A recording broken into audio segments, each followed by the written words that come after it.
മഹാലക്ഷ്മി സീരിയലിൻ്റെ എപ്പിസോഡ് റിവ്യൂയിലേക്ക് എല്ലാ കൂട്ടുകാർക്കും സ്വാഗതം. സീമന്തൻ ഇങ്ങനെ ഇരുന്ന് പറയുക കാപ്പി കുടിക്കുമ്പോൾ, ഇന്ന് രാവിലെ ഞാനാണ് രണ്ടുപേർക്കും കാപ്പി ഉണ്ടാക്കി കൊടുത്തത്, ഇങ്ങനെയായി അത് ശരിയാകില്ല എന്നിങ്ങനെ പറയുകയാണ്. ആദ്യം തന്നെ ഇവളെ ശരിക്കും നിലനിർത്തിയിട്ടില്ലെങ്കിലേ ഇവൾ ഭയങ്കര കാര്യത്തിൽ ചെയ്യുമ്പോൾ എന്താ കൊണ്ടുവന്നിരിക്കുന്ന സ്വർണം എന്നല്ല അങ്ങനെ പറയണേ കേട്ടോ. അതേസമയം മോളിങ്ങനെ പറയണ്ട, കേൾക്കണ്ട, ഒന്നും കേൾക്കണ്ട, പിന്നെ മഞ്ജു ചേച്ചി കേൾക്കേണ്ട, അത് പ്രശ്നമാകും പറയും. എന്താ കേൾക്കാതെ? കേൾക്കട്ടെ, അവളെല്ലാ കാര്യങ്ങളും കേൾക്കട്ടെ. അവിടെ ദുർഗയാണ് എല്ലാ കാര്യങ്ങളും ചെയ്തു കൊടുക്കുന്നത്. ആദ്യമേ പറഞ്ഞിട്ടില്ലെങ്കിലേ വലിയ പ്രശ്നമാകും എന്നിങ്ങനെ പറയണം കേട്ടോ. അതേസമയം വാമദേവൻ സന്തോഷത്തോടു കൂടി വരികയാണ് കേട്ടോ. എല്ലാ കാര്യങ്ങളും പ്രതാപൻ പറഞ്ഞിട്ടുണ്ട്, അതുപോലെ ചെയ്യും എന്നിങ്ങനെ പറയുകയാണ്. എന്ത് ചെയ്യുന്നതാണ് പറയുന്നത്? നിങ്ങൾ എത്ര കാലം ചെയ്യും പറഞ്ഞിട്ട് എന്താ ചെയ്തിരിക്കുന്നത്? ഇതാ അവിടെ ഒരു മോളുണ്ട്, 10-22 വയസ്സായി, അവളെ കല്യാണം കഴിച്ച് കൊടുക്കണം. എന്താ അവിടെ കൊണ്ടുവന്നിരിക്കുന്നത്? മഞ്ജു അവൻ്റെ കൂടെ എങ്ങനെയെങ്കിലും നിന്ന് കല്യാണം കഴിയുന്നവരെ നന്നായി നിന്നിരുന്നെങ്കിൽ കണ്ണൻ എല്ലാ കാര്യവും ചെയ്തേനെ. അതേപോലെ ഇവളുടെ കാര്യത്തിന് വേണ്ടിയിട്ടും കണ്ണൻ എന്തെങ്കിലുമൊക്കെ ചെയ്തേനെ. ഇതിപ്പോൾ അതൊന്നുമില്ല. ഇവൾക്ക് ആകെ കൊണ്ടുവന്നിരിക്കുന്ന കുറച്ച് സ്വർണ്ണമാണ്. ആ സ്വർണ്ണത്തിൽ നിന്ന് 10-70 പവൻ എന്തായാലും മാറ്റി വയ്ക്കണം എന്നിങ്ങനെ സീമന്തിനി വാമദേവനോട് പറയണം കേട്ടോ. അത് കേട്ടുകൊണ്ട് ആണ് വാമദേവൻ പറയേണ്ടത്. ഒത്തിരി പതുക്കെ പറ, ഇപ്പോൾ തന്നെ വന്ന് കയറിയിട്ടേ ഉള്ളൂ, അപ്പോഴേക്കും നീ ഇങ്ങനെ പറയാതെ എന്നിങ്ങനെ പറയണേ കേട്ടോ. എന്താ പതുക്കെ പറയണേ? എന്തായാലും കേൾക്കട്ടെ. ഇനി ഒന്നും കിട്ടാനില്ലല്ലോ, എനിക്ക് എൻ്റെ മോളുടെ കാര്യമാണ് നോക്കേണ്ടത്, അല്ലാതെ വേറെ ഒരു കാര്യമല്ല എനിക്ക് നോക്കേണ്ടത് എന്നിങ്ങനെ പറയണേ കേട്ടോ. അതേസമയം മഞ്ജു മേഘനാഥനും കൂടി വരികയാണ് കേട്ടോ. ഞങ്ങളെന്തായാലും വീട്ടിലോട്ടൊന്ന് പോവുകയാണ്, നിങ്ങൾ വരാത്തതിൽ മഞ്ജുവിന് ഭയങ്കര വിഷമമുണ്ട് എന്നിങ്ങനെ പറയുകയാണ്. എന്തിനാ മോളെ ഞങ്ങൾ വരുന്നത്? അവിടെ ഇപ്പം നമ്മുടെ വീടും ഈ വീടും തമ്മിൽ ഒരു മാറ്റവും ഇല്ലല്ലോ, അതുകൊണ്ട് നിങ്ങൾ രണ്ടുപേരും കൂടി പോയിട്ട് വരും. നിങ്ങൾ എവിടേക്കാണ് ഹണിമൂണിനൊക്കെ എവിടേക്കാണ് പോകുന്നത് എന്ന് തീരുമാനിച്ചു എന്നല്ല അങ്ങനെ ചോദിക്കുകയാണ് കേട്ടോ. അതിനുശേഷം അവർ യാത്ര പറഞ്ഞ് പോവുകയാണ്. അവർ പോയി കഴിഞ്ഞതും തന്നെ സീമന്തൻ ഇങ്ങനെ പറയണം കേട്ടോ, ഇനി ഒരു കാര്യവും നടക്കില്ല, എന്തായാലും ശരി, ഇങ്ങനെ ആയിക്കഴിഞ്ഞാൽ ശരിയാകില്ല, എനിക്ക് എൻ്റെ മോളുടെ കാര്യം സേഫാക്കണം, അതിന് വേണ്ടത് നിങ്ങൾ ചെയ്യണം എന്നിങ്ങനെ പറയണം. അതേസമയം മകളോട് ഇങ്ങനെ വാമദേവൻ പറയണ്ട, എല്ലാ കാര്യവും ഏറ്റിട്ടുണ്ട്, നിങ്ങളെല്ലാ കാര്യവും ഏറ്റിട്ട് അവസാനം നിങ്ങൾ പിടിക്കപ്പെടുകയാണ്, അവർ രക്ഷപ്പെടുകയും ചെയ്യണം എന്നിങ്ങനെ പറയണം കേട്ടോ. പിന്നീട് മേഘനാഥനെയും മഞ്ജുവിനെ ഇങ്ങനെ കാണുമ്പോഴേക്കും ദുർഗയും കരുണ ഇങ്ങനെ ഓടിപ്പോവുകയാണ് കേട്ടോ. വന്നോ മോളെ, വരൂ എന്ന് പറഞ്ഞിട്ട് ഇങ്ങനെ പറയാണ്. അതേസമയം ഇന്നലെ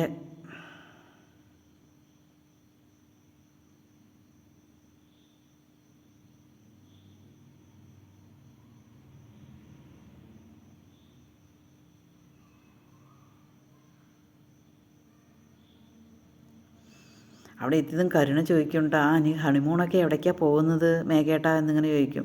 എങ്ങനെ മോളെ പിന്നെ ഹണിമൂണ് പോവുക, ജോലിയും കൂലിയും ഇല്ലാതെ ഇരിക്കുകയല്ലേ ഞാൻ എന്നിങ്ങനെ പറയണത് കേട്ടുകൊണ്ടാണ് കണ്ണൻ വരുന്നത്. അതാ വന്നല്ലോ, എവിടെ സഹധർമ്മിണി എവിടെ എന്നിങ്ങനെ ചോദിക്കുകയാണ്. ഞാൻ എവിടെയുണ്ടോ അവിടെ എൻ്റെ സഹധർമ്മിണിയും ഉണ്ടാകും. ഏതായാലും ശരി, നീ രാവിലെ വന്നത് നന്നായി, എനിക്കൊരു കാര്യം പറയാനുണ്ട് എന്ന് ചോദിച്ചു. ഞങ്ങളുടെ കല്യാണ വീഡിയോ കണ്ടോ കണ്ണേട്ടാ എന്ന് മേഘൻ ഇങ്ങനെ ചോദിക്കുകയാണ് കേട്ടോ. നിൻ്റെ കല്യാണ വീഡിയോ ഞാൻ കണ്ടിട്ടില്ല, കാരണം നിൻ്റെ ഈ കഴുത്തിൽ കിടക്കുന്ന താലി വേറൊരുത്തൻ്റെ ആണെങ്കിൽ നിനക്ക് വേണ്ടി എല്ലാ കാര്യവും ഞാൻ ചെയ്തേനെ. അതേപോലെ 1 മാസത്തെ ഹണിമൂൺ ട്രിപ്പും ഞാൻ നിനക്ക് പ്ലാൻ ചെയ്തേനെ. അതൊന്നും എനിക്ക് പറ്റില്ല, കാരണം ഇവനാണ് നിൻ്റെ കെട്ടിയിരിക്കുന്നത്. അതുകൊണ്ടാണ് നീ നന്നായി ജീവിച്ചാൽ നിനക്ക് നന്നു എന്നിങ്ങനെ പറയണം. പിന്നെ എല്ലാവരോടായിട്ട് ഒരു കാര്യം ഞാൻ പറയണേ, ഇതുവരെ കമ്പനിയിലെ എല്ലാ കാര്യങ്ങളും ഒപ്പിട്ടിരുന്നത് ഞാനാണ്. ഇനി അത് പറ്റില്ല. ഇനി മഹാലക്ഷ്മിയും കൂടിയാണ് ഒപ്പിടുക. ഞാൻ എൻ്റെ 70% ഞാൻ മഹിക്കായിട്ട് കൊടുത്തിരിക്കുകയാണ്. ബാക്കിയുള്ള സ്വത്തുണ്ട്, 1 കോടിയോളം സ്വത്തുണ്ടല്ലോ, കോടിക്ക് പുറമെ, അതിൻ്റെ ബാക്കി സ്വത്ത് നിങ്ങൾക്ക് എല്ലാവർക്കും ഞാൻ വീതിച്ച് തരും. ആ വീതിച്ച് തന്നാൽ നിങ്ങൾക്ക് സുഖമായി ജീവിക്കാം എന്നിങ്ങനെ പറയണം കേട്ടോ. അതേപോലെ നീ മേഘനാഥൻ്റെ കൂടെ നന്നായി ജീവിക്കുകയാണെങ്കിൽ മാത്രമേ നിനക്ക് ഞാൻ തരുള്ളൂ, ഇല്ലെങ്കിൽ ഞാനൊരു ചില്ലിക്കാശ് തരില്ല എന്നിങ്ങനെ പറയണം.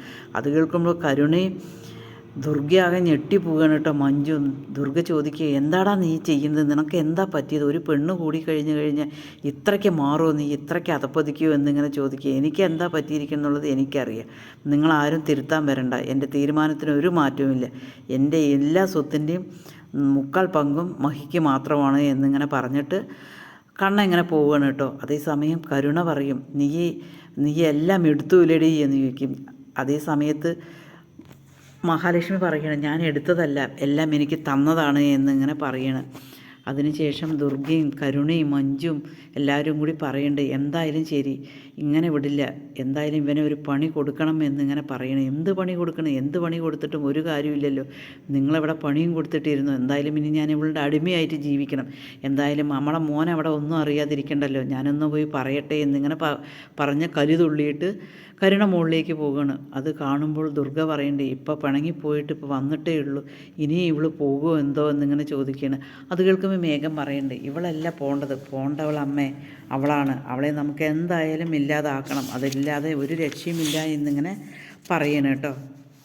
അതിനുശേഷം ഉണ്ണിയോട് വന്നിട്ട് പറയുകയാണ്, ഇതുവരെ നിങ്ങൾ നിങ്ങളുടെ ഏട്ടൻ്റെ മുമ്പിലല്ലേ കൈ നീട്ടിയിട്ടുള്ളൂ ശമ്പളത്തിന്, ഇനി അവളുടെ മുമ്പിലും കൂടി പോയിട്ട് കൈ നീട്ടേണ്ട അവസ്ഥയാണ് എന്നിങ്ങനെ പറയുകയാണ്. പിന്നെ കണ്ണൻ പറഞ്ഞ കാര്യങ്ങളെല്ലാം പറയുകയാണ്. നിങ്ങൾ എപ്പോഴും അവളാണ് ഇവളെ മഹാറാണിയെ പോലെ അവൻ്റെ അടുത്ത് നിന്നിട്ടുണ്ടായിരുന്നു. നിങ്ങളെക്കൊണ്ട് എന്തിനു കൊള്ളാം? ഞാൻ ആഗ്രഹിച്ച് ഇന്ന് വരെ എൻ്റെ ജീവിതത്തിൽ നടത്തിയിട്ടില്ല, ഇനി എന്തായാലും ഒട്ടും നടക്കുകയില്ല. എല്ലാ കമ്പനിയുടെയും എല്ലാ ബിസിനസ് കാര്യങ്ങളും എല്ലാം അങ്ങേര് അവൾക്ക് എഴുതി വെച്ച് കൊടുത്തിരിക്കുകയാണ്. അവൾ മഹാറാണിയെ പോലെയാണ് ജീവിക്കുന്നത്. ഇങ്ങനെ ഒരു കഴിവുകെട്ടവൻ്റെ കൂടെ എനിക്ക് എങ്ങനെ ജീവിക്കാൻ പറ്റും? എനിക്ക് എൻ്റെ ജീവിതത്തിൽ ഒരു സന്തോഷം നിങ്ങൾക്ക് തരാൻ പറ്റിയിട്ടുണ്ടോ? ഒരിക്കലും എനിക്ക് നിങ്ങൾക്ക് തരാൻ പറ്റിയിട്ടില്ല. ഈ വീടും കമ്പനിയും എല്ലാം അവൾ ഭരിക്കും. ഇല്ലെങ്കിൽ അവളെ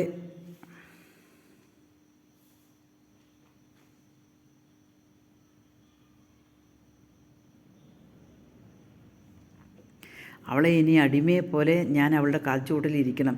ഇതിന് തക്കതായ തിരിച്ചടി ഞാൻ കൊടുത്തിരിക്കും എന്ന് ഇങ്ങനെ ഉണ്ണി പറയണം കേട്ടോ. നിങ്ങൾ കൊടുത്തിരിക്കും, ഞാൻ ഭയന്നത് തന്നെ സംഭവിച്ചു. ഭർത്താക്കന്മാരായാലായി കഴിവ് വേണം.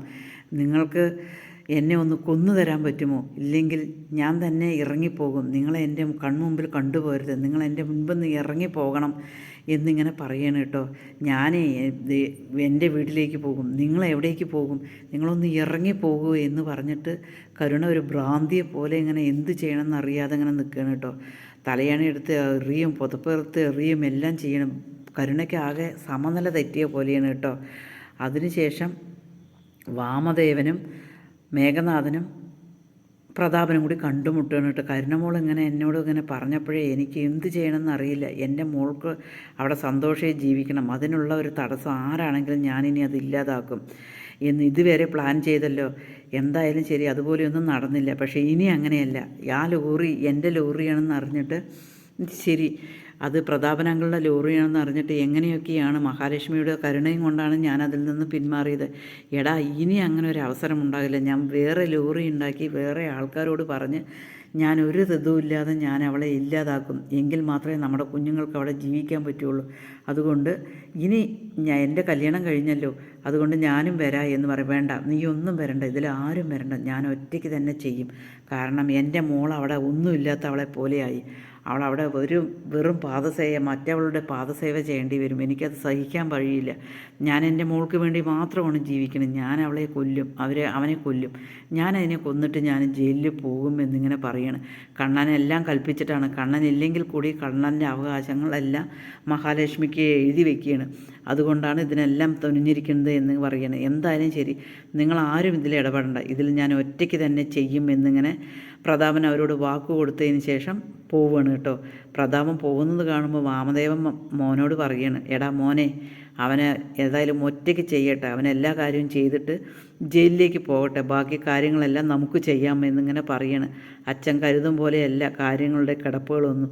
സൂക്ഷിച്ച് കൈകാര്യം ചെയ്തിട്ടില്ലെങ്കിലേ നമ്മളും കൂടി അകത്താകും. അവൾക്ക് ആരെന്ത് ചെയ്താലും ശരി, എല്ലാ ദൈവങ്ങളും അവളുടെ കൂടെയാണുള്ളത് എന്നിങ്ങനെ മേഘനാഥൻ വാമദേവനോട് പറയുന്നത് കാണിച്ചുകൊണ്ടാണ് എപ്പിസോഡ് അവസാനിക്കുന്നത്.